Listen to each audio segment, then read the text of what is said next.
So I got some oil spilled in my driveway, and I'm not too worried about it because I'm going to show you an easy way to remove those stains and pick all that oil up. Get you some generic cat litter and scatter all over it.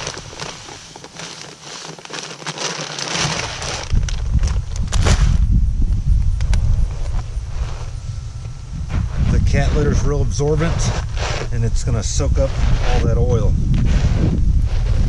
So after it's spread all over the oil, I just take my foot and rub it in real good.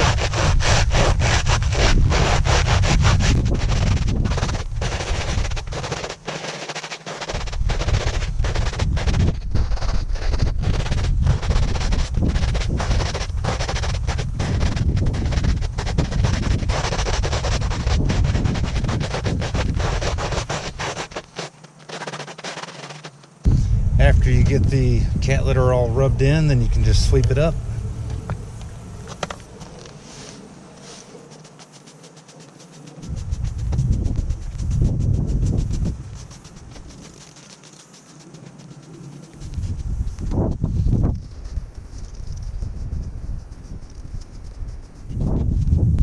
And that's how you remove oil stains from a driveway.